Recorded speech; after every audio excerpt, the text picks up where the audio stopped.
This time, the topic is that China's banks are in a really dire situation. First, I'd like you to take a look at this article as a preface. To explain what this is about, it concerns 400 million people in China who have taken out real estate loans. Out of them, 42% are reportedly behind on their payments. This alone is enough to suggest that the country's banks are in serious trouble.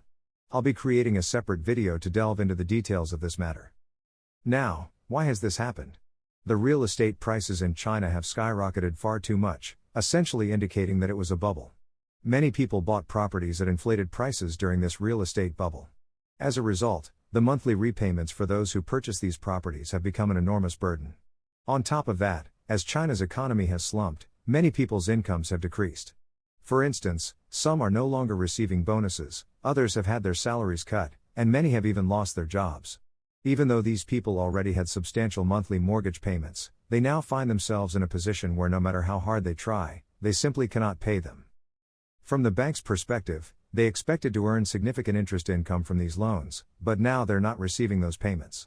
Normally, the bank would recover the money by selling the mortgaged property, but with the collapse of the real estate bubble, the market is now flooded with similar properties.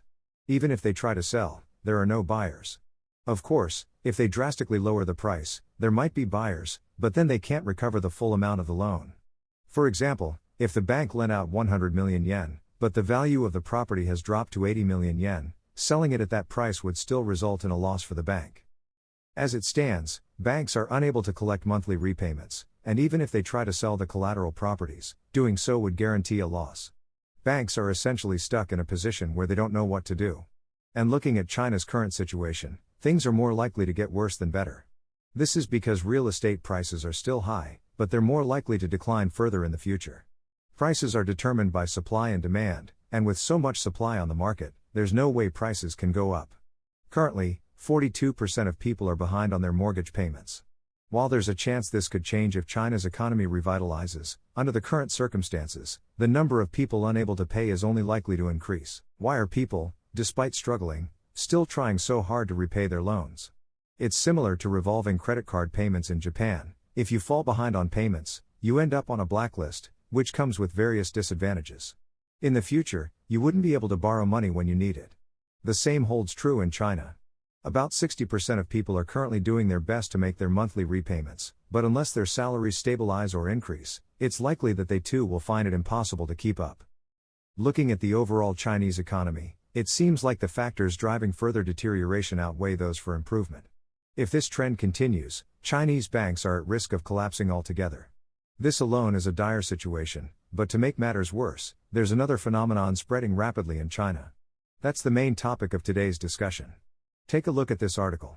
The first 5 characters translate into professional debt bearers in Japanese. This is a phenomenon not well known in Japan, and I'd like to explain it in detail. This article is about a massive fraud case that was uncovered around December last year. In this case, a person in Shanghai borrowed 60 million yen under the pretense of a housing loan but had no intention of repaying it from the start. They committed fraud by taking money from the bank. 60 million yen yuan is about 1.2 billion yen in Japanese yen. This means they took out a housing loan for a very expensive property, extracted the money, and disappeared. Police got involved in this case, and 34 people were detained. One of the roles mentioned in the article is the professional debt bearer, which is now a significant issue in China. The central government and local governments have declared their intention to crack down on these professional debt bearers, but the problem persists. Much like underground part-time jobs in Japan, despite public and police attention, it hasn't gone away. So, what exactly are professional debt bearers? And how do they manage to extract large sums from banks without repaying? I'll explain their fraud schemes in detail. This type of fraud is a large-scale, organized crime involving many participants. One role is that of the professional debt bearer mentioned earlier, but others include brokers, real estate intermediaries, developers, and accomplices inside banks, often referred to as insiders. These insiders usually handle loan screening and are part of the fraud group. The process involves multiple steps, starting with recruiting young individuals, often in their 20s, through social media by offering high rewards. These recruits are typically people with clean credit histories, as those with prior loan defaults would be ineligible for new loans. Once recruited, these individuals are relocated to a specific city where they are asked to live for 2 to 6 months. The organization covers all living expenses during this period. After settling in, These recruits are instructed to purchase real estate worth about 5 million yen. They apply for a housing loan from a bank, using falsified documents provided by the organization. The insiders within the bank ensure the loan applications are approved, despite the fraud. The loan money is then funneled to the fraud group, and the recruits, known as professional debt bearers, receive their promised reward.